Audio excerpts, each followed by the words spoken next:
Feels like I said this about many towers this update, but the Super Brittle might have gotten the craziest change yet, with the following stat bonuses. Its attack cooldown is up 50%, and you're not looking at that incorrectly.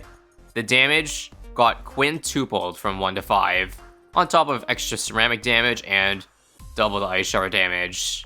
As for Ninja Kiwi's reasoning, Super Brittle really never stood out on its own and was too niche even for support, so that's why they decided to break the tower via the numbers.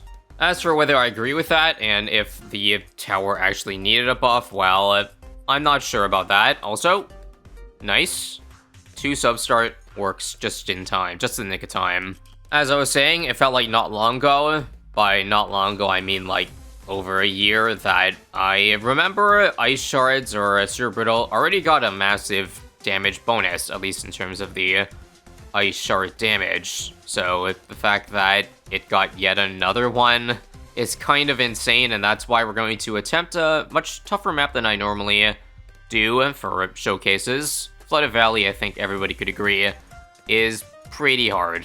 We are going to bring Silus along for the ride because obviously he buffs Ice Towers a lot, but can't really go through this run without first mentioning that Silus also got changes this update. Not a big buff like Ice Shards, rather a nerf. Well, the one buff here is that the main attack projectile is a little bit more consistent, aka it spawns out faster, but it doesn't actually increase his attack rate, for your FYI. Otherwise, he lost a lot of damage to Frozen Bloons, it seems. However, I don't think Silus was really meant to be a damage hero, and more so a support hero, so I feel like this nerf doesn't really hit him that hard, which is a good thing. We'll drop him down around 11, and now I guess you can see what I mean by the consistency nerf. I think before, that orb that spawns on top of Silus took longer to start attacking Bloons, essentially. But regardless of those nerfs to Silus, none of that changes to the fact that Silus's early game is still untouched, and his early game is pretty good. So with that said, see how much I can save up now until I get my next upgrade. But I kind of already know what I want to get. I'll get a boat here. We'll go for a grape shot on round 15 here, and we're going to head for a hot shot as soon as we can because we need something to hit Frozen. Right now, there's no synergy with Silus, at least when he starts freezing stuff. Plus, we're going to need Frozen popping once we start getting ice towers down anyway. But regardless, not only is the Grape Shot Hot Shot good for early game, it helps late game too, because with Super Brittle, don't forget like the support aspect. Obviously, I think due to the damage buffs, I'm probably going to try to see how much money I can save up, as is usually the case with, I don't know, Chimps challenges. There's really only 2 things you can do, or rather 3 things. You can either do a really hard map, like harder than Flood Valley. 2, you can save up the most amount of cash possible, aka this challenge called Least Cash, or you can try a 2 Megapops challenge with a specific tower. Usually it's just one of those 3 things. Anyway, I'll stop at a 220, and we'll start building our Ice Monkey here. Should be interesting because this is actually a really bad map for Super Brittle. You obviously, with its really tiny range, want as good of a curve as possible, but this should really be a true test because extra maps will never have that luxury of being easy and having a bunch of loops. So if the shards can still pack a punch even on a map like this, then yeah, I think it's ready for anything. I think probably to help the range, I want to get a village on it, but for that, I probably need to do more Ice Monkeys too, so Absolute Zero, or not Absolute Zero, Snowstorm at least, just to give a water platform to place land stuff in. Although, I guess Silus does that already. Sometimes I forget about that feature. There, I turn on accessibility a little bit higher so you can see the floating or the visible ice platform radius. And also, hold up, rewind time, knowing that, let's go back to before I got Ice Shards to get a discount village first. And then get my Ice Shards after. This is what we call peak cash efficiency. I mean, if I am going for least cash, this is the way to go. That's another easy plus 500 to my score. Now, let's just rush Embrittlements, and after that, probably go for Destroyer? Yeah, actually, no. Can I afford that now? No, I can't. Okay, bit of a pickle here. I can only use Silus level 3 to get me out of this, but Even that doesn't work, yeah. The Greek can only take you so far here. I mean, just to make things easier, we could just ditch Destroyer for now and go for a cannon ship. It is a lot cheaper and gives group popping that I so desperately need. So if it works, it works. We can always get another Destroyer later. If, say, I do need more mob damage. But this is good. Probably the cheapest way to have gotten out of this round. So I'll take it. And now, there's our Rudiment for +1. By the way, we don't buy Deep Freeze because most of the time, it does not help. You don't need extra Pierce on this guy, and freezing an extra layer / freezing longer, actually, it might help. Due to the fact that I think Silus benefits from, like, he does more damage with an ability if a balloon is frozen for longer. But I am greedy, so let's just hold off on the 275, because most likely, it's not going to make a difference anyway. Round 40, I probably don't need Destroyer because I know Silus can freeze or slow down mobs. And also, Ice Shard ability. Check this out. There's an Ice Shard. And we're just, I think, one shot off. Wait. Oh my god.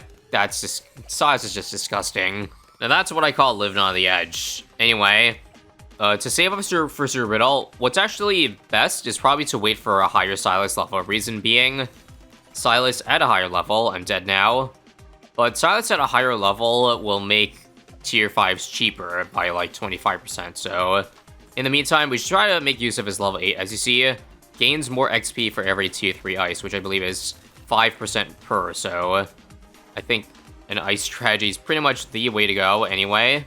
So how about we just start dropping a couple extra tier 3s down, so Cryo Cannon for 1, probably Icicle soon, but remember, Silus can also give you 2 of each Ice Monkey, which is going to be really good with when I get 2 Brittles later. At least I think I might, if they do so much damage. But for now, get a second Ice Shard, so we get a 15% XP bonus. And I think that's all for now.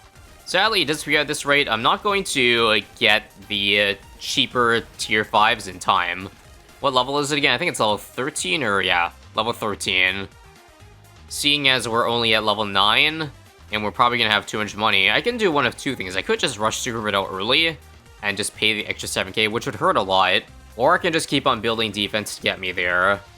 I mean, considering I literally did say it's a least cash challenge for the most part, then I think we gotta do the latter. So, one more Cryo to the mix.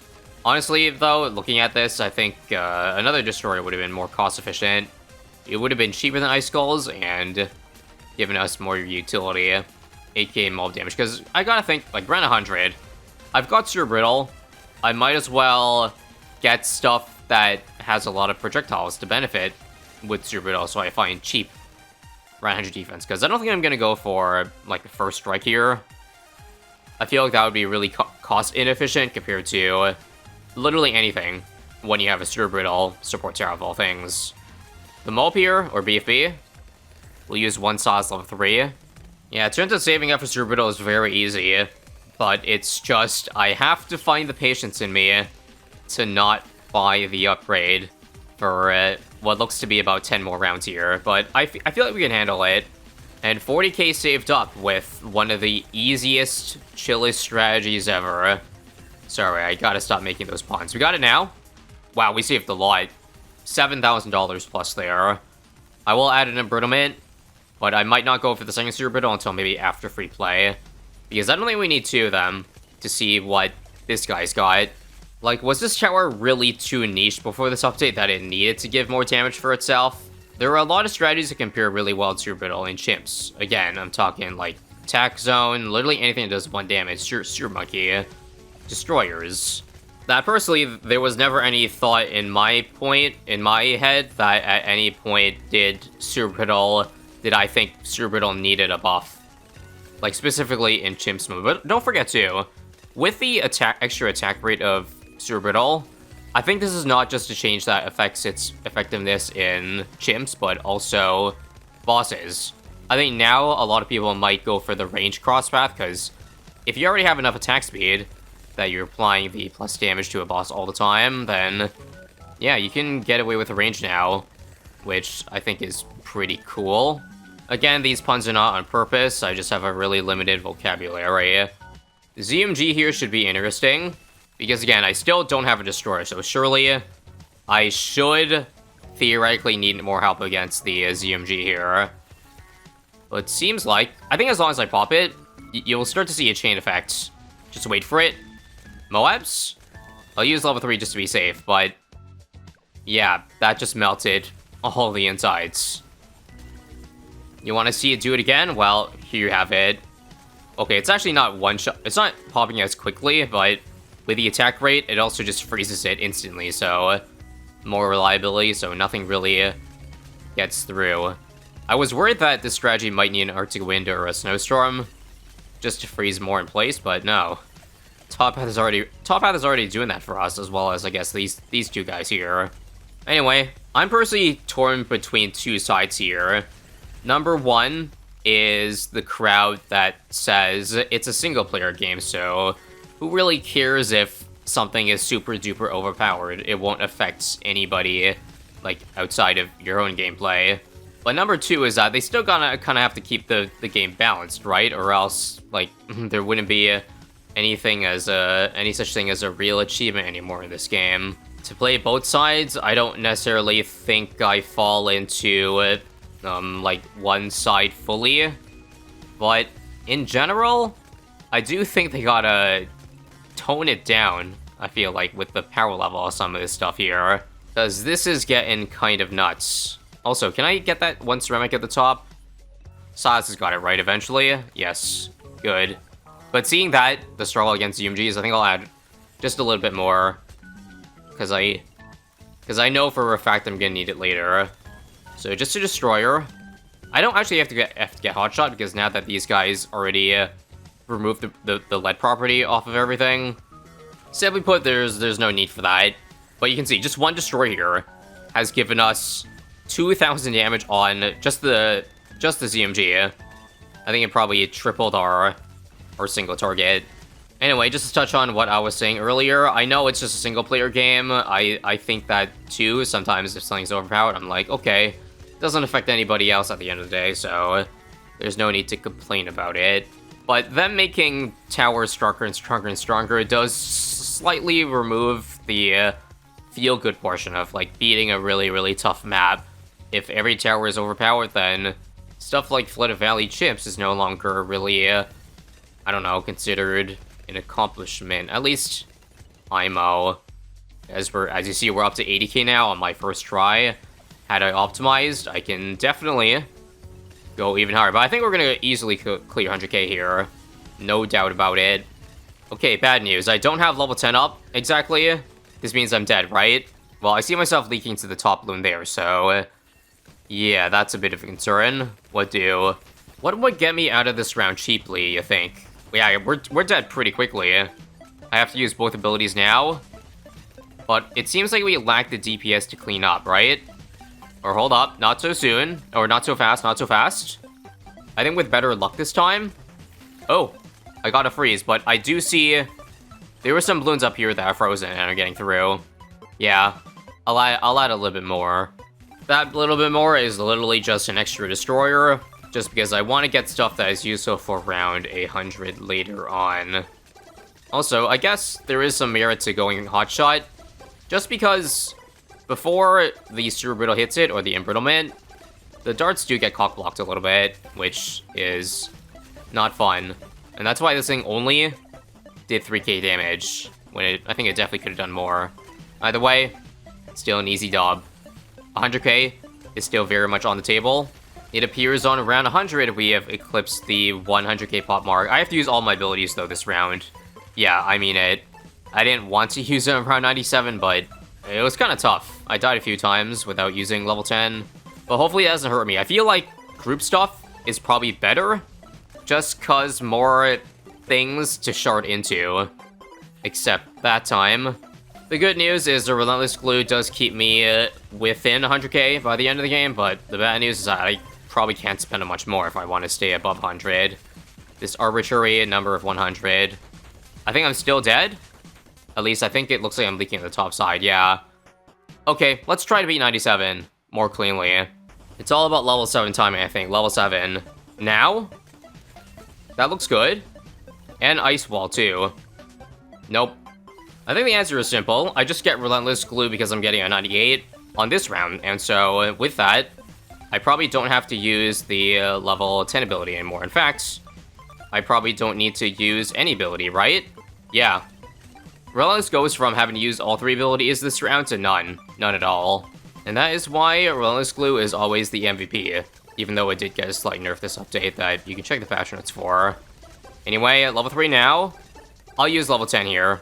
I think earlier Ice Wall is fine. Ice Shard now? Maybe not, actually. I blew all of them too early. You know what? Let's buy Deep Freeze. I changed my mind. I think I probably could use the little bit extra Pierce for this round only. Okay? Freeze now. Okay, we'll buy 1 here and 1 here.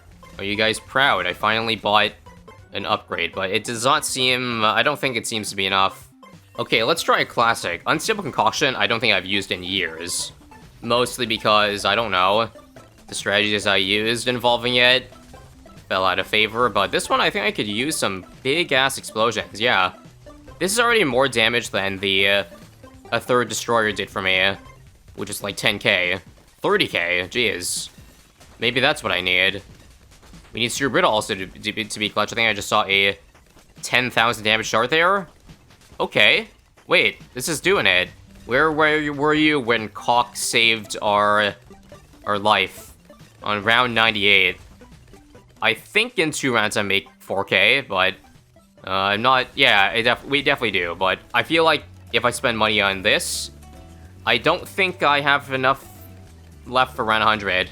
I only have 2 destroyers to my name. Well, let's just hope for the best then. This is for all the marbles. I'll spend on a 110. I think that still leaves me above 100k, but I think it might be dead. I feel like I need more than 2 destroyers. Yeah, I'm not even close. What I was even thinking. And I think you could say we could probably easily get 100k at a certain point if I just didn't buy Deep Freeze on like 4 of these guys. Yeah, if I just skipped out on that and got Concoction early, that would have also just worked. I'm trying 2 aircraft carriers, and that seems to be a decent amount of damage. Not enough to, like, give us enough time, but close. Out of curiosity, is 7 destroyers better than 2 aircraft carriers? It only costs a little bit more than it, and I think the answer is yes. It is better. Let's use level 10 now. Never tell me the odds. Oh, it's because we can't decam away, I don't think. It's too low. Okay, 5.5, or 7.5, 7.5. There we go, that works. And please clutch. There's just BFBs left. Ice Shards. And the end, boys and girls. Well, the end of 100 rounds, I feel like whenever we have such a colossal save up, it's always fun to do a quick encore of, like, just testing, spending our money at this point, and heading deep into free play. I'll keep this one brief, though, and not drag it too long for your sake. Anyway, what we're going to spend the money on is the following. I'll get a second Super Brittle up here. We got Cure Flagship too, because now these will get extra attack speed. We'll buy extra range on this too. And a Primer Entering. But this should carry us even longer. In just 5 rounds after getting this thing, the Super Brittle got 260k pops, so that should tell you all you need to know, really. And here we are, 9 destroyers or aircraft carriers versus the 119 round. How much damage can we do? I feel like enough, because number 1's gonna pop already, and that means number 2 is gonna fall in time as well, right? Oh, okay. I think I gotta save my level 10 for that then. Bit of time, I can add a 10th one. I just realized I had the money too. That should make things a bit easier. So there's 1. Number 2, okay, just RNG this time. And number 3, not even close, baby. Not even close. In case you're not convinced by the Super Brittle's OP-ness yet, I do want to show you one quick end sandbox test against round 98 of all rounds. Just watch as just a Super Brittle and a Tech Sprayer to just break down the top 2 MGs. Rex, round 98. Are you seeing what Ice Shard's doing? Yeah. Enough said, but if you want to hear what I have to say about other topics, like say this video or this video, then, well, click on over here, and I'll see you next time in the next OP Tower Showcase.